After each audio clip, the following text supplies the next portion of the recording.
1 and E. 1 and E. 1 and E. Watch this. And E. 1 and E. 1 and E. 1 and E. 1 and E. 1 and E. 1 and E. 1 and E. 1 and E. 1 and E. 1 and E. Hi, my name is Dave DiCenso. On pages 9 through 12 in my book, Rhythm and Drumming Demystified, I offer what I call above-the-neck disciplines. Above-the-neck disciplines are designed to help drummers improve their timing on the drum set. I created them based on the notion that time is better mastered in the mind than it is with the limbs. Hence the term above the neck. Today, my aim is to show you how to utilize all 5 of the above-the-neck disciplines that I offer in the book. The above-the-neck disciplines help students to practice generating time with their mind as they hinge on using the voice to tell the mind exactly where every component of the time is. That is key right there. The voice telling the mind exactly where the time is. This intelligence, if you will, being planted in the mind via the voice, gives us an awareness and a control with the time that the body cannot facilitate. There are different ways to improve our timing using our voice, but the one that I have found of most value to me over the years is to subdivide the time. For our purposes here, let us understand subdividing as I define it in my book, Universal Rhythms for Drum Set. I'm going to read from the book verbatim what this definition is. It says, subdividing means to vocalize, parenthesis, count out loud, the smallest spaces, parenthesis, subdivisions, within a rhythmic figure while accenting the figure itself. One more time. To vocalize the smallest spaces within a rhythmic figure while accenting the figure itself. So this is very much like playing a rhythm with your hands that has both accented and unaccented notes. The reason that I subdivide this way is because it provides me a discipline with which to simultaneously attain mental ownership, of the pulse, the space, and the shape of the phrase or phrases that I am playing. The pulse, the space, and the shape. I want to own all of those. When we are in control of the pulse, the space, and the rhythmic shapes that comprise the music, we are better able to generate consistent time. Because of that awareness, we are better able to create consistent time. Eventually, doing these kinds of disciplines with your voice can also lead to becoming a better listener, lead to being able to more easily generate ideas, being more creative, as well as generating ideas that are relevant, i.e. ideas that are more musical or ideas that are musical, that are relevant to the context in which you're playing. These are extremely important skills, all of which can be improved using your voice. We're going to talk more about the listening and the creativity and the musicality a little bit later in the tutorial. Okay, so now I'm going to demonstrate above the neck discipline number 1, which is found on page 9, where you'll see the definition reads as follows. With your voice, be able to subdivide each figure in a set of figures for a minimum of 16 bars. Be able to transition from one figure to the next and from one figure to any other figure in the system. So I'm not going to do 16 bars for the sake of time, but I'll give you 4 bars of each with rhythm code 2, and I'm going to work within a 16th note grid. So if we're doing figure number 1, rhythm code 2, that sounds like this. Within a 16th note grid, that sounds like this. 1E and a 2E and a 1E and a 2E and a 1E and a 2E and a 1E and a 2E and a, right? Figure 2. 1E and a 2E and a 1E and a 2E and a 1E and a 2E and a 1E and a 2E and a 1E and a 2E and a 1E and a 2E and a 1E and a 2E and a 1E and a 2E and a 1E. That we did. Da we did. Da 1E did. Da 2E did. Da 1E did. Da 2E did. Da 1A and the 2A and the 1A and the 2A and the 1A and the 2A and the 1A and the 2A and the 2E and the 1E and the 2E and the 1E and the 2E and the 1E and the 2E and the 1E and da 2E and da 1E and da 2E and da 1E and the 2E and the 1E and the 2E and the 1E and da 2E and da 2E and da 1E and da 2E and da 1E and da, and so on. So just to be clear, as I went through the figures, the last few figures, I think I did only 2 bars of each as I sped up the tempo. So that's above the neck discipline number 1 using a 16th note grid. I could change the grid and do the same figures, right? And I'm going to demonstrate that in a little bit. Okay, so before moving on to the next discipline, I want to cover a few points, a few details that you should be aware of when using your voice in this manner. One is saying everything. Articulate everything. So we were just moments ago talking about pulse, space, and shape. When you subdivide in this manner, you are verbalizing, and if you're listening, you are absorbing this information with your mind, the pulse, the space, and the shape. So like, for example, 1E and a 2E and we'll do figure number 2, 1E and a 2E. So the pulse, I'm saying it just happens to be ghosted because of the figure, but I'm saying it 1E and a 2E and I'm listening to it. So I'm owning that pulse. I'm absorbing that information. I am accentuating the figure. I'm sorry, I'll go to the space next.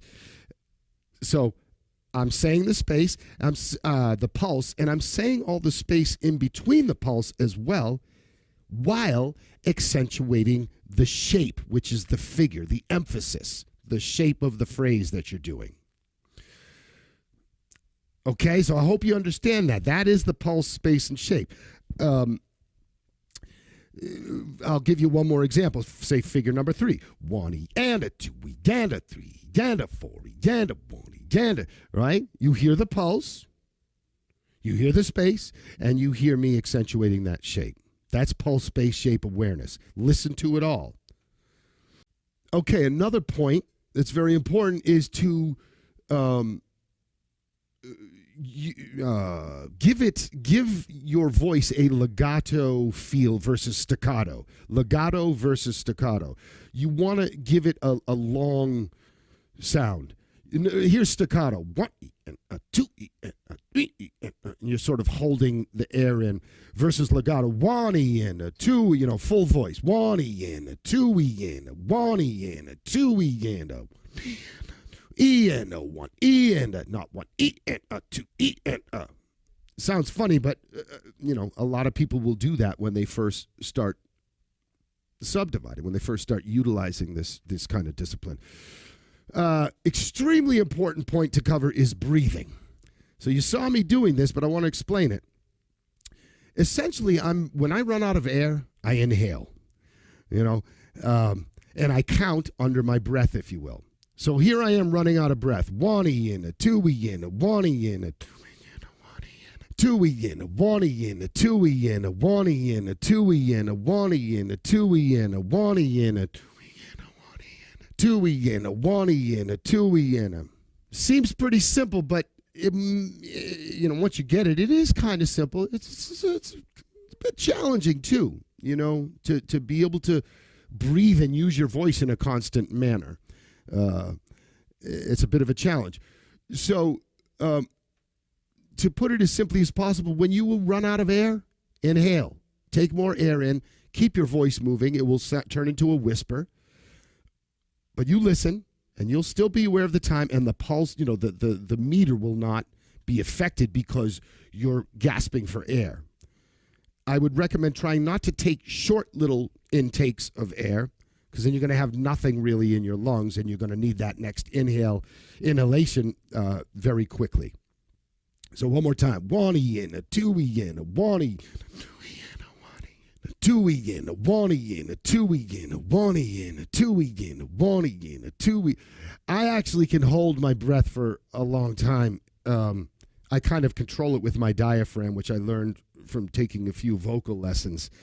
The reason I bring that up is because I wasn't going to run out of air for a while, and I didn't want to keep going. If you learn how to control your air from flowing out immediately with your diaphragm, you may find that very helpful. If not, I wouldn't worry about it. Just follow that rule. When you're out of air, take air in, keep counting, keep listening, and come back in. Full voice. Another question I get is, should I inhale on the beat? Should I exhale on the beat? And you may want to do that at first because it's sort of a coordinational challenge to not do that. It may feel strange coming in on the end of two, coming in meaning back with your full voice. The goal is to be able to inhale whenever you need air. I don't care if you're on the A of 4 or the E of 1. When you're out of air, take it in. At first, it may help you to inhale on a downbeat. That will be, for you to discover. The importance of making it groove. I want this. When I'm working on this with my students, I'm telling them I want this to groove. I don't want this to sound like some verbal recitation, with no.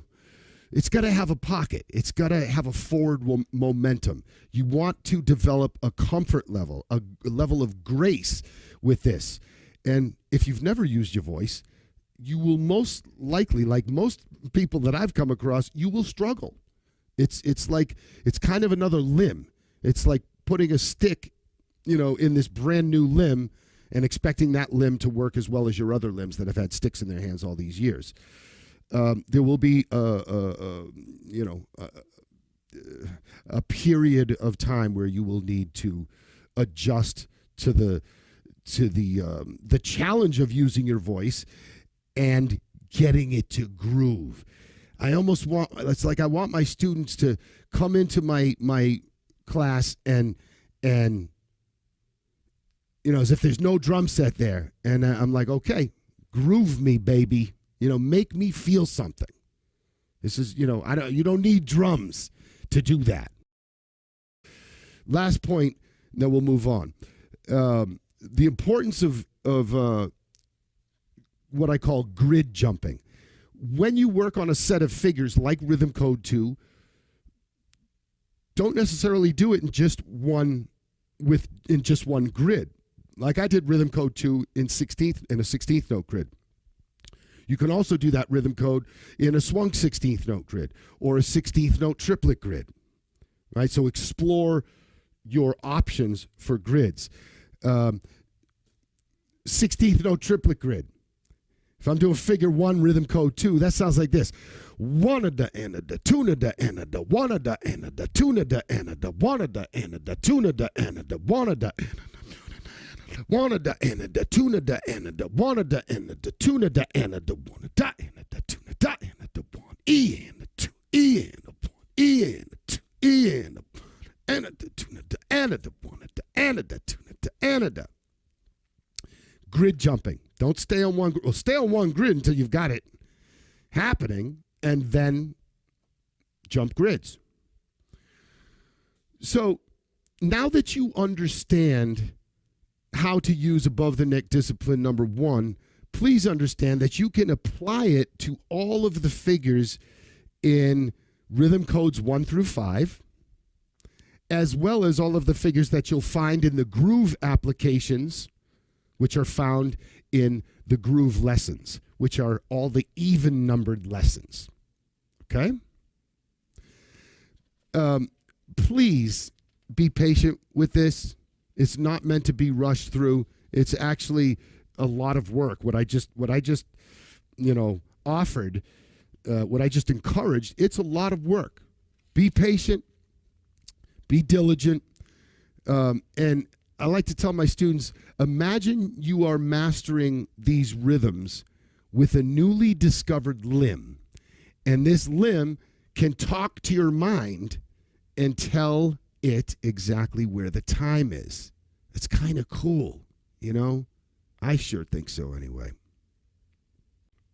All right, so now I'm going to demonstrate above the neck discipline number 2, which is found on page 9, where you will see the definition reads as follows. With your voice, be able to subdivide and clap each figure in a set of figures for a minimum of 16 bars. Be able to transition from one to the next and from one to any other figure in the set of figures. So essentially, this is exactly the same as above the neck discipline number 1, but now you've got a hand clap that will be in unison with the voice. So, rhythm code 2, figure number 1, 16th note grid.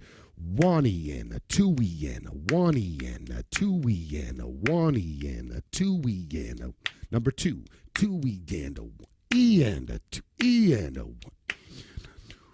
No 1 E and a 2 E and a 1 E and number 3 E and a 1 E, and it makes sense, right?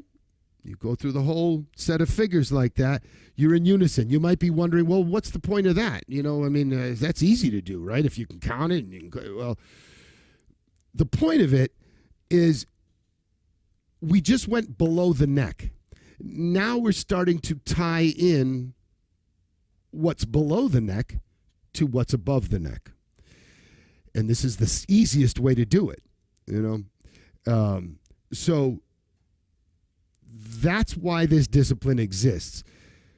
We've got to learn to hear more than one thing, obviously, right? You know, we're musicians. We've got to learn to hear more than one thing. So this is like ground zero in our practice of hearing more than one thing simultaneously. This is cool because nothing different is happening down here than from what is happening up here. Eventually that's going to change and the challenge becomes greater. So this is a lead into that. Okay, so now I'm going to demonstrate above the neck discipline 3, which is found on page 10, where you will see the definition reads as follows. With your voice, be able to subdivide and interpret on the drums, meaning with your body, with your limbs, each figure in a set of figures for a minimum of 16 measures. Be able to transition from one to the other and from one to any other figure in the set of figures. Okay, so now this is exactly the same as discipline number 2, but instead of hand clapping, we're now on the drums. And to demonstrate discipline number 3, above the neck discipline number 3, we're going to go to lesson 13, which is found on page 44. And I'm going to show you exercise 1. And exercise 1 has us interpreting figure 1 from rhythm code 2 with inverted paradiddles. So figure 1 rhythm code 2 is quarter notes. 1E in, a 2E in, a 1, and your hands are going to be doing this. 1E in, a 2E in, a 1E in, a 2E in, a 1. Figure 2, 2E in, a 1E in, a 2E in, a 1E in, a 2E in, a 1E in, a 2E in, a 1E in, a 2E, 3, 1E, and a 2E, and a 2E, and a 1E, and a 2E, and a 1E, and a 2E. I want it. I want it. I want it. I want it. I want it. I want it. I want it. I want it. I want it. I want it. I want it. 1E, 2E, 1E, 2E, and 1E. E and a 2 E and a 1 E and a 2 E.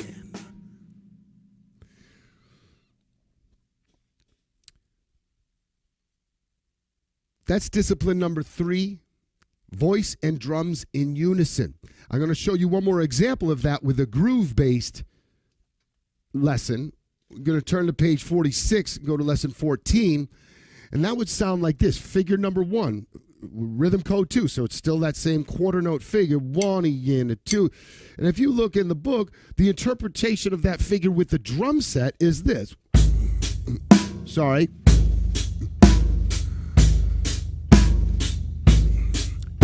All right, so 1 E and a 2 E and a 1. So essentially the bass drum is taking the figure. 1 E and a. So this bass drum and my voice are in unison. That is the nature of above the neck discipline number 3. You'll see how this really plays out when I go to figure number 2. 1 E and a 2 E and a 1, and now figure 2. E and a E and a E and a. Make sure you are listening to everything. And if you're going to prioritize, in fact, you should prioritize your voice. Most of us, even beginners, are more comfortable with doing this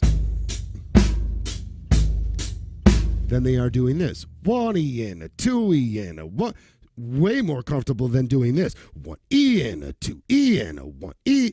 Most of my students who have never counted before can't do what I just did comfortably. It's a struggle, understandably. All the more reason to focus on your voice more than your limbs. Prioritize your voice. So figure number 2, rhythm code 2, discipline 3, right? Above the neck, discipline 3. E and a E and a E and a E and a E and a E and a 1 E and a 2 E and a figure number 3 and a 1 E and a 2 E and a 1 E and a 2. I want to hear everything as one. If that means I have to focus on one and put the other on autopilot, well, I focus on that, okay, and then I focus on the other side and put the other side on autopilot. So we've got 2 separate entities, and the idea is to bring them together. I call that dovetailing the dialogue, if you will. There's not much of a dialogue right now because my voice and my drums are saying the same thing, but that's about to change. We want to hear it all as one. So now you know how to use above the neck discipline number 3. And in knowing how to use it, you now know how to apply this discipline to any of the rudiment-based lessons in the book, as well as any of the groove-based or style-based lessons in the book. All the groove rudiment-based lessons are the odd-numbered lessons. All the groove or style-based lessons are the even-numbered lessons. If there's any confusion, watch this again. You now know how to apply this discipline to, pretty much the entire book. Okay, moving on. We're now going to go to above the neck discipline number 4, which is found on page 11, where you will see the definition reads as follows. With your voice, be able to subdivide the pulse while hand clapping each figure in a set of figures against it. That's the essence of discipline number 4. So now your voice is subdividing the pulse. It's staying on a constant, and your hands are moving through the figures in a set of figures, meaning your body now. No, your hands, your hand clap is the variable. So the voice is the constant, the hands are the variable. So above the neck discipline number 4 is where we begin the separation process in earnest, if you will. Now you've got to be in control of what's going on above the neck as well as what's going on below the neck, meaning the limbs, and those 2 things are different now. Okay? It's an awesome discipline. And this is where we begin to start working on our ability to hear outside of what we're saying, what we're playing. An extremely important discipline. So, rhythm code 2, with above the neck discipline 4. Check it out. So we start in unison, right? We got this. One-y and a two-y and a one-y and a two-y and a one-y and a two. Now the voice stays there and the hands move. Two-y and a one-y and a here we go. One-y and a two-y and a one-y. You see that? One, right? Emphasizing the one, ghosting the one here, emphasizing, ghosting the E here, emphasizing it here. And you want to hear those events in real time. Move slowly. Hear that stuff in real time. Because now you're already beginning in the process of being able to hear outside of what you're playing. An essential skill for all of the great musicians in the world. They possess this. All right, one more time.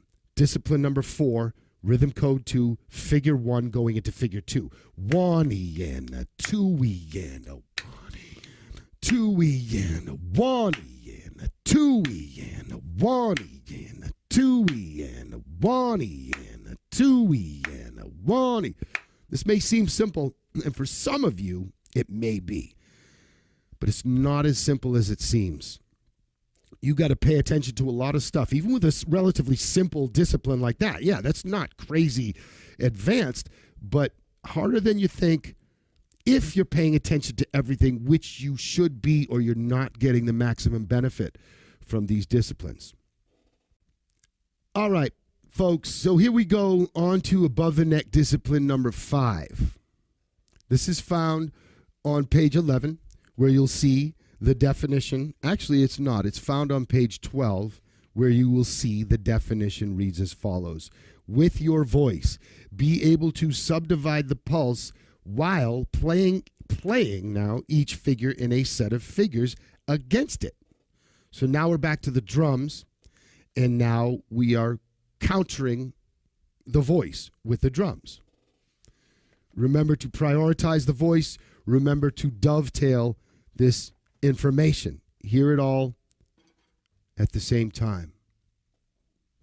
So to demonstrate discipline 5, I'm going to apply it to lesson 13, exercise 1.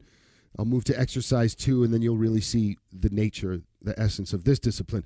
So discipline number 5, lesson 13, exercise 1, page 44. One-y and a two-y and a one-y and a two-y and a one-y and a one-y and a two-y and a one-y and a two-y and a one-y and a two-y and a one. Right? That separation is important. You know what most people do when they get there is they go 1-E. And they emphasize the E with their voice because their head above the neck is attached to below the neck. And that separation is what we're working on right now. We want to sever that connection. So that is discipline 5. And I'm going to show you now discipline 5 within a groove context. So we'll go to lesson 14 and we'll look at exercise 1. And we got this. The drums are doing this. All right. So the voice starts in unison. We're doing discipline number 5. So we got this. One-y and a two-y and a one-y and a two-y and a one-y and a two-y and a one-y and a two-y and a one-y. Oh, I just did it. It's because I'm thinking too much. You know what I was just thinking of? I'll tell you. I was thinking of, am I going to include these other disciplines that aren't in the book that I think I'm going to include? I think I am. But that's what I was thinking about. That's my excuse. Here we are. Discipline number 5, exercise number 1, lesson 14. So we got that. One-y and a two-y and a one-y and a two-y and a one-y and a two-y and a one-y and a two-y and a one-y and a two-y and a one-y and a two-y and a one-y and a two-y and a one-y and a two-y and a one-y. So right here, I'm like making sure that bass drum lines up with my and, that I'm ghosting. One-y and I'm emphasizing down here, I'm ghosting it up here, and I'm making sure they line up, and I'm prioritizing my voice. For most human beings, it would be easier to go one-e-enda, two-e-enda than it is to say go. Most human beings would speed up or slow down, but most human beings could probably just go one-e-enda, two-e-enda. It's interesting because the voice is actually easier to use than the limbs, but because we're not used to using it, it's harder. So it seems like it's making everything below the neck harder. And that's a tricky piece of terrain you've got to travel there. You got to get over that hump.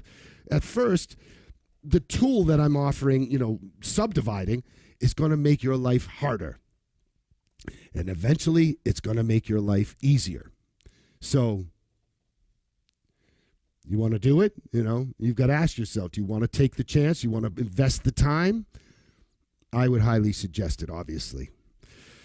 All right. So that is above the neck discipline number 5. All right, folks. So I've got a special little treat here for you today.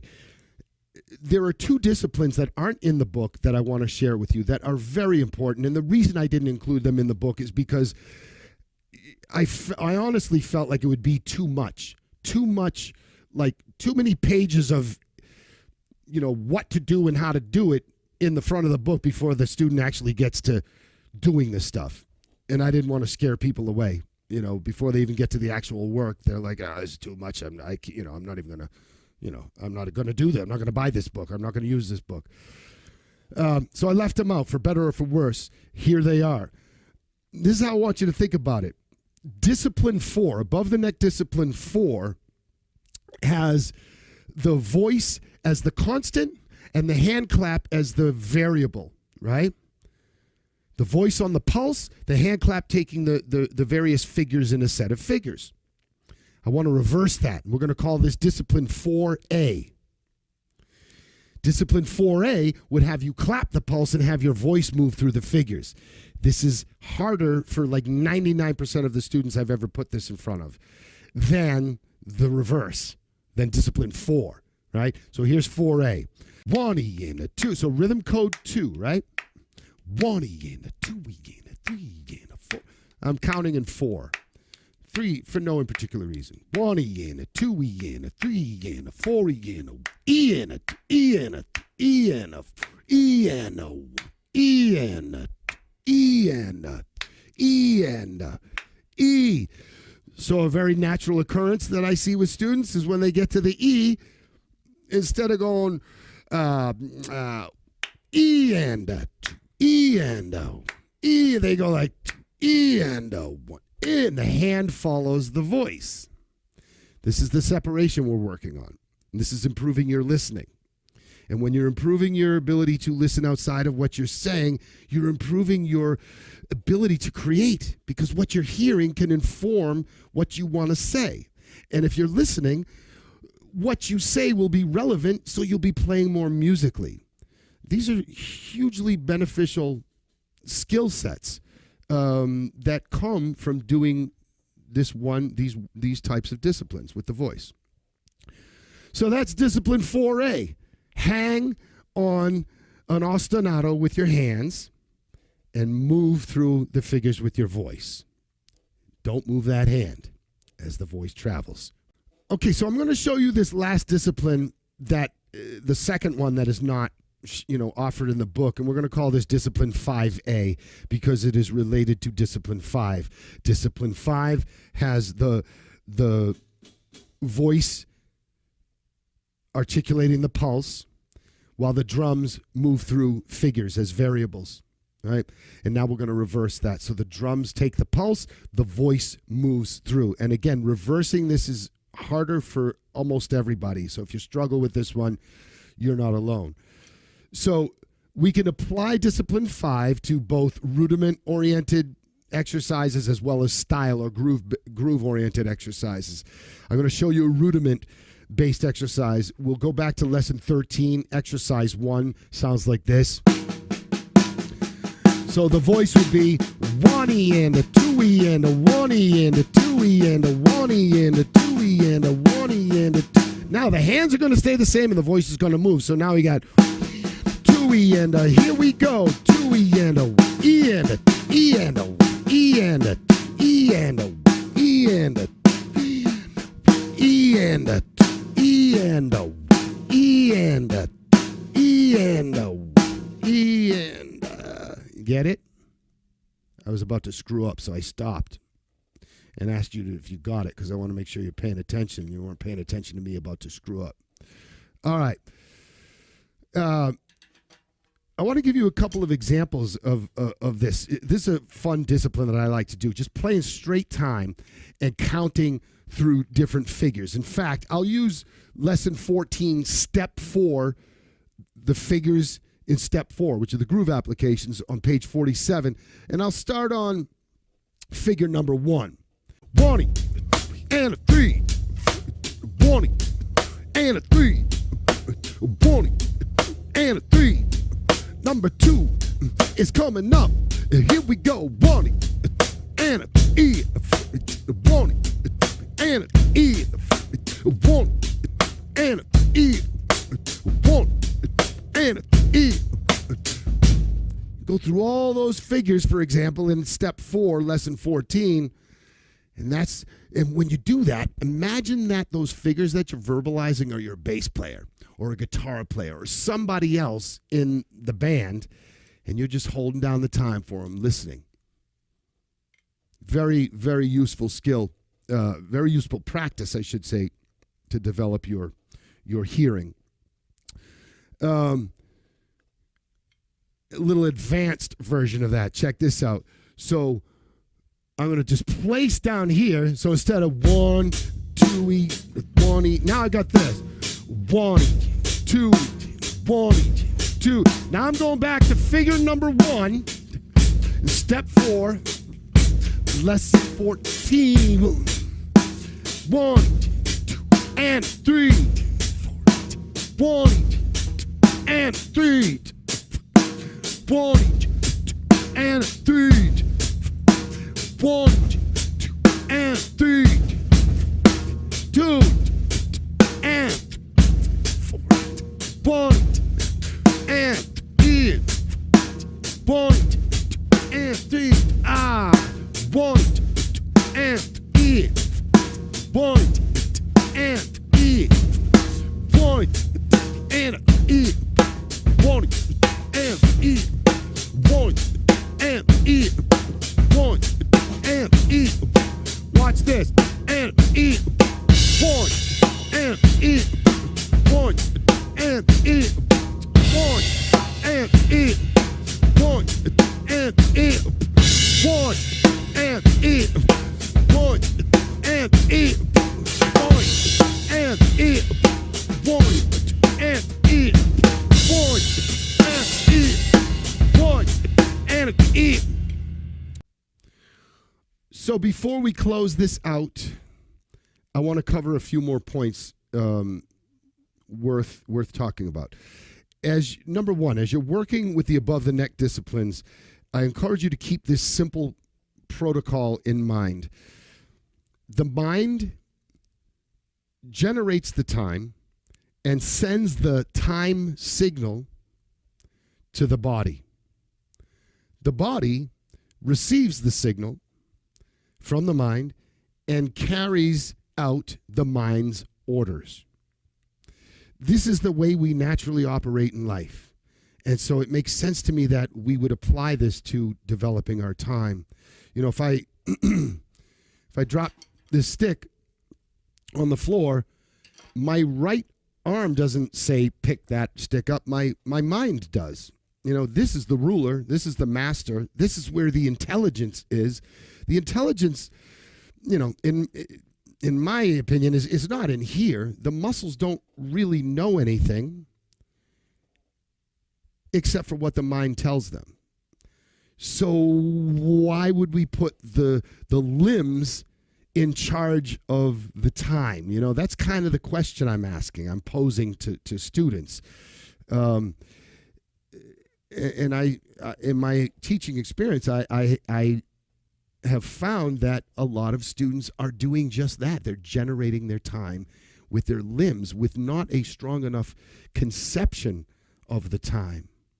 And this results in, tempo fluctuation, just consistency in general, not to mention the feel. Like I find that the feel can get too heavy, sort of like weighted down, because it's too bodily oriented. Got to come from up here. Secondly, the second point before we close this out is subdividing is a means to an end, right? This is not something that you're going to do forever, and it's not something that you're going to do when you perform. The idea is you do it so much in practice that you'll eventually be subdividing internally, and you won't even necessarily be aware of it. You're training the workers in the engine room. You're training those workers to eventually work on their own, while you're like the ship's captain, like out on the deck, cavorting with the passengers and, having a good time and looking at the ocean, right? That's a metaphor for you being on stage or in the studio, in the music. You're the captain, enjoying the proceedings, making sure everything's going all right, while those other dudes and dudettes that you trained are busily making sure everything's all right behind the scenes. This is not something, you're going to be going out on stage and go, 1 and a 2 and a 3 and a 4. You're not going to be doing that. It's going to be going on, probably, if you do this enough, but you won't need to be actually verbalizing it. The goal of the above the neck disciplines is essentially to so thoroughly train the mind and body as to eventually be free of the task of having to think about generating consistent time. The time will eventually be there without you having to micromanage it. In closing, I want to make clear that what I'm offering here is not the only way to put your mind in control of the time. This is a way, it's one way, and it's a way that has worked for me and it's worked for many of my students, and therefore I have offered it in Rhythm and Drumming Demystified.